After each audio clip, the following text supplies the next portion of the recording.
is on point. It's inspirational and funny, but it won't ever make you any real money. So get a real job and do your cute little poetry thing on the weekend. Get a haircut and a few nice suits, because although locks are more commonly accepted in society today, you'll really increase your chances with a fade.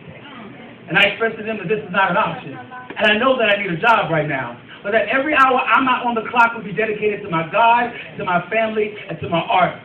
So some had the nerve to say if this was really of God, that there'd be no struggle and it wouldn't be so hard. And I had to ask them, fool, what part of the Bible have you been reading?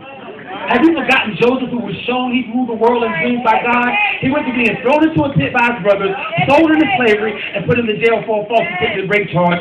God told Moses to go to Pharaoh and say, let my people go, but it took 10 plagues and a walk across the Red Sea for God's people to be free. The song Esther had to sing was, if I perish, I perish. She faced death to see the king. Job endured ridicule from his friends and the wife he adored. They say the Lord giveth and the Lord taketh away. Blessed be the name of the Lord. And I got to mention Jesus, even if it's in Passion.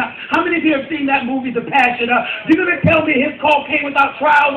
He did exactly what God told him to do, and that included being crucified.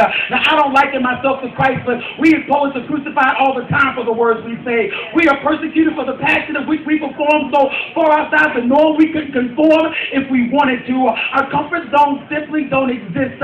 Many of us gave up our chances to have dances with corporate America standards and instead have romances with our standards, and so few understand is that we have no choice but to congregate amongst ourselves. Our hells are hot with the fire that fuels our desires to shape and mold this whole wide world, not to the form that we think it should be, but to the way that you need.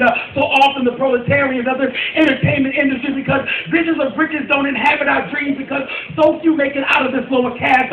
The majority of the actors in this play will never make it to Broadway.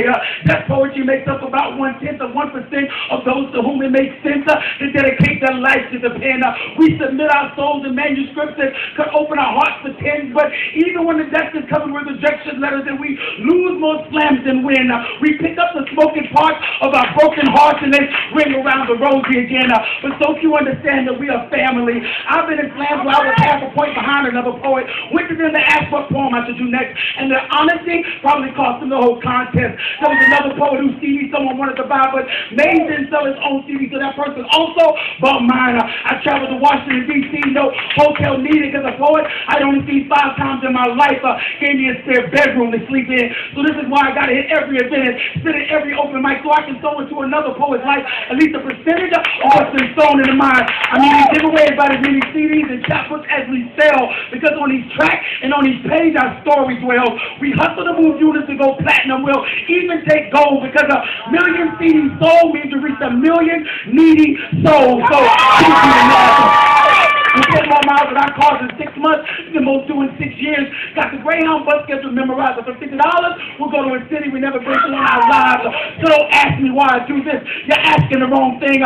Tell me what you want to accomplish, and I'll spit fire to ignite your dreams. So go ahead and raise my cross to the sky, and I promise in 3 days I'll resurrect myself at an open mic. This is me. Listen carefully. I'd rather fail at poetry than anything else succeed, because this literature is my scripture, and these venues are my temples. This is sanctuary, and the pews of my sanctuary are packed with poetic parishioners, but don't think that I'm the pastor. I'm just a minister. Walking with my fellow clergy as we make you see through clever metaphors and similes the path of your heart that leads to your destiny. So search within yourself. Find that thing that keeps you up at night and go after it with all your might. Poets, I love you. Keep pushing up. Nurture your nightmares and pursue your pains.